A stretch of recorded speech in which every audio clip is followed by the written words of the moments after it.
નમસ્કાર દર્શક મિત્રો, મહત્વના સમાચારોની જો વાત કરીએ તો ગોધરાના ખાડી ફળિયા વિસ્તારમાં વરસાદી પાણીના નિકાલ કરવા માટે તંત્રએ કરી સ્થળ મુલાકાત। ગોધરા શહેરના ખાડી ફળિયા વિસ્તારમાં આવેલા રામેશ્વર નગર ખાતે વરસાદી પાણીના નિકાલ કરવા માટે અને ચોમાસા દરમિયાન કોઈ તકલીફ ન પડે તે માટે ગોધરા પ્રાંત અધિકારી સહિતના કર્મચારીઓ દ્વારા રામેશ્વર નગર સોસાયટીની મુલાકાત લેવામાં આવી હતી। આગામી ટૂંક સમયમાં ચોમાસાની શરૂઆત થનાર છે, ત્યારે આ વિસ્તારમાં પાણી ભરાઈ જવાની સમસ્યાના આગોતરા આયોજનના ભાગરૂપે ગોધરા પ્રાંત અધિકારી,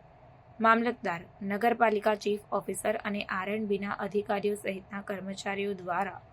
ગોધરા રામેશ્વર નગર વિસ્તારની મુલાકાત લઈ અને આગામી ચોમાસા દરમિયાન પાણી ભરાઈ જવાની સમસ્યા હલ કરવા માટે સમીક્ષા કરવામાં આવી હતી,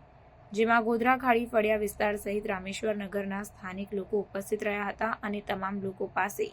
વરસાદી પાણીની સમસ્યાને હલ કરવા માટે સ્થાનિક લોકોના પ્રતિભાવ લેવામાં આવ્યા હતા, જેમાં સ્થાનિક લોકો કાયમી વરસાદી પાણીનો નિકાલ કરવામાં આવે તેવી રજૂઆત કરી હતી।